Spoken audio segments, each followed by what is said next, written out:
Hi there, and welcome to the Villa Botcast, your on-the-go audio hub for smarter crop protection. Quick heads up before we jump in. This episode is voiced by AI for speed and accessibility, but every insight you hear was crafted by real experts at Villa. That means you get reliable, expert-backed information, anytime, anywhere.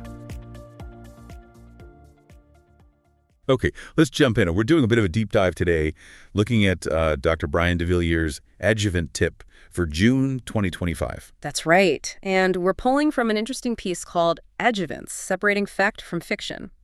Our goal here really is to unpack the main message about adjuvants. Yeah, figure out what's real and what's, noise. Exactly. Cut through that noise and pinpoint the key takeaways. Because, the source itself hints there are some pretty outrageous claims floating around about what these things can supposedly do. Okay, outrageous claims. Yeah. So let's start with the basics then. What's the fundamental point the material makes about adjuvants? Well, fundamentally, adjuvants are used with crop protection products, CPPs, right? And the tech's always improving, making them effective, safe when used properly. Right, when used properly. That's the key bit. But they're often really misunderstood. Profoundly misunderstood, actually. And that misunderstanding probably fuels those claims, doesn't it? So what are they supposed to do, according to the source material, the proven stuff? Their main job, basically, is to help those CPPs reach their full potential. Optimize performance, you could say. Okay. And this is super important when conditions aren't ideal. Maybe it's dry, maybe it's rainy, whatever the environmental factor might be.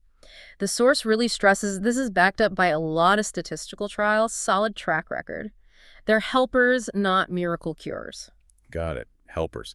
So let's tackle one of those claims you mentioned, the idea that an adjuvant can, change the whole way a CPP works.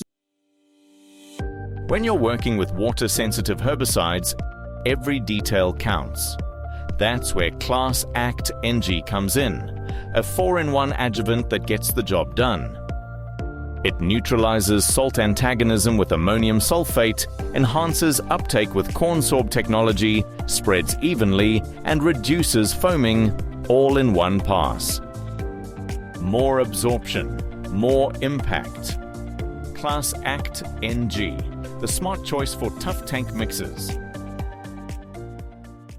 That's a big one, making something that works on contact suddenly move through the whole plant, become systemic. Or making it work in minutes instead of days. Right. The material says that's highly unlikely, bordering on impossible, really. Adjuvants help the CPP do what it already does, just, more effectively. They don't change its basic mode of action. Okay, so no rewriting the chemistry. And what about the speed thing? Faster is better, isn't it? Well, not always. The source points out that super fast control isn't necessarily the goal, or even beneficial sometimes. Proper systemic movement takes time. Rushing it could even hurt the crop or lead to worse control long term. It's about better control within the product's designed limits. Enhancing, not inventing. Got it. Which I guess leads us to another claim the source highlights as even more worrying. Yes, this is the really problematic one. The claim that using an adjuvant means you can drastically cut the rate of the CPP. Use less product than the label says. Exactly, or even use rates that aren't registered at all for that situation. And Dr. de Villiers' tip calls this out directly. It's labeled as dangerous, reckless. Wow. Strong words. And for good reason. It just flies in the face of label recommendations, all the research, and frankly, common sense. Adjuvants boost efficiency? Sure, but not nearly enough to compensate for cutting the active ingredient below effective levels. So you risk the treatment just failing. Failing, yeah. Or worse, you contribute to developing resistance in the pests or weeds. It creates more problems. The adjuvant's role is to help the CPP work optimally at its registered rate. Full stop. Okay, very clear. Now, the source mentions Villa's perspective specifically. How do they fit into this? They seem to line up perfectly with what we've been discussing. Villa states quite clearly, according to the material, that their adjuvants help CPPs reach more of their potential. More potential, not new potential. Precisely. Nothing more, nothing less. And they explicitly reject the idea their products change modes of action or, crucially, justify using lower than label rates. So they definitely see the value in adjuvants with their products, but it's all about using them responsibly. Exactly that. Responsible use following the label, especially at the registered rates.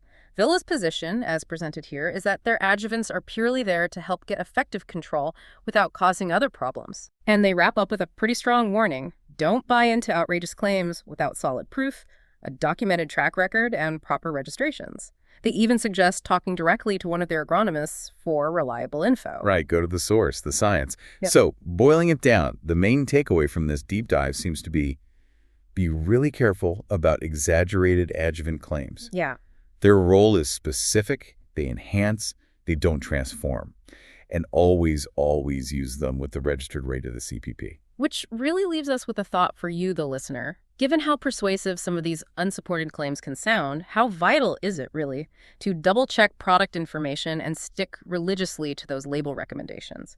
And maybe think about, what actually happens when we don't. Thanks for listening to the Villa Botcast, powered by AI, driven by insight.